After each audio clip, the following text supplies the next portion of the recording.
Hello, everybody, and welcome back to Readers Are Leaders. Thank you so much for tuning in to today's episode. I'm Uncle E, and we are improving literacy on social media. That's right. So we are journeying through the 48 Laws of Power by Robert Greene, and we are on to law number 6. Now, this is going to be 2 parts. Law number 6, let us begin. Court attention at all cost. Judgment. Everything is judged by its appearance. What is unseen counts for nothing. Never let yourself get lost in the crowd then or buried in oblivion. Stand out. Be conspicuous at all costs. Make yourself a magnet of attention by appearing larger, more colorful, more mysterious than the bland and timid masses. Keys to power. The first key to power.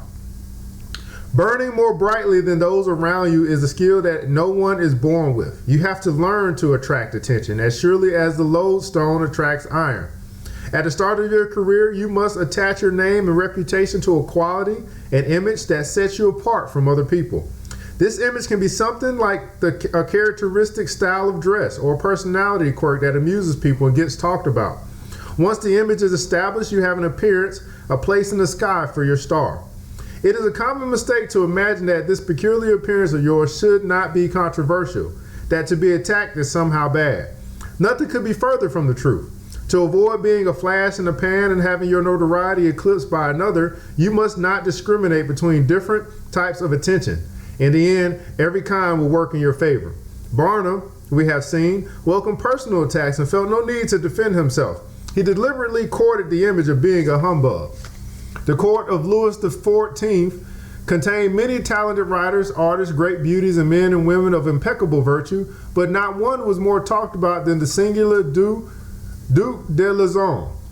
The Duke was short, almost dwarfish, and he was prone to the most insolent kinds of behavior. He slept with the king's mistress and openly insulted not only courtiers but the king himself. Louis, however, was so beguiled by the Duke's eccentricities that he could not bear his absences from the court. It was simple. The strangeness of the Duke's character attracted attention. Once people were enthralled by him, they wanted him around at any cost. Society craves larger-than-life figures, people who stand above the general mediocrity. Never be afraid, then, of the qualities that set you apart and draw attention to you. Court controversy, even scandal. It is better to be attacked, even slandered, than ignored. All professions are ruled by this law, and all professions must have a bit of a showman about them. The great scientist Thomas Edison knew that to raise money he had to remain in the public eye at any cost. Almost as important as the inventions themselves was how he presented them to the public and courted attention. Edison would design visually dazzling experiments to display his discoveries with electricity.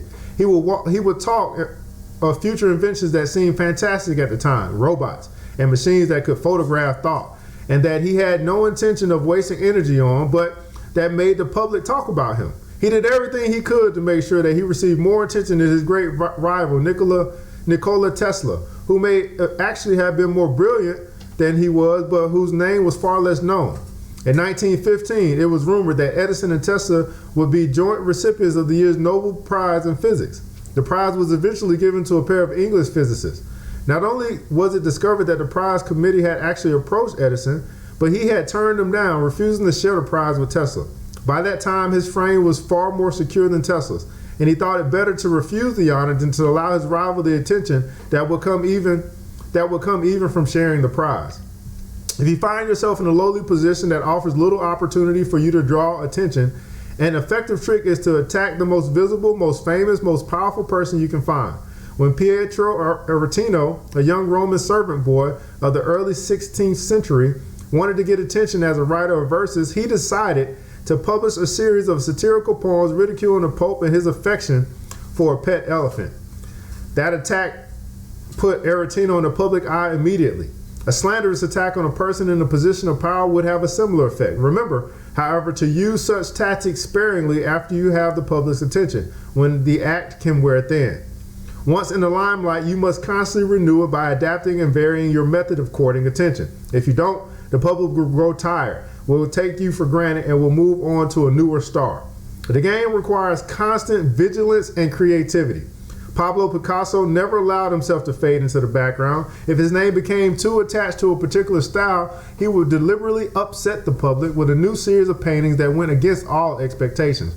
Better to create something ugly and disturbing, he believed, than to let viewers grow too familiar with his work. Understand, people feel superior to the person whose actions they can predict. If you can show who is in control by playing against their expectations, you both gain their respect and tighten your hold on their fleeting attention. Now, this is the keys to power. The first key to power, man, this is some good stuff. Man, I think about the beef that's going on between rappers and how you try to get attention and court attention. This should help you in your marketing strategies as well. This is law number 6. Court attention at all costs. 48 Laws of Power by Robert Greene. See you again. This is Uncle E signing out. See you again tomorrow.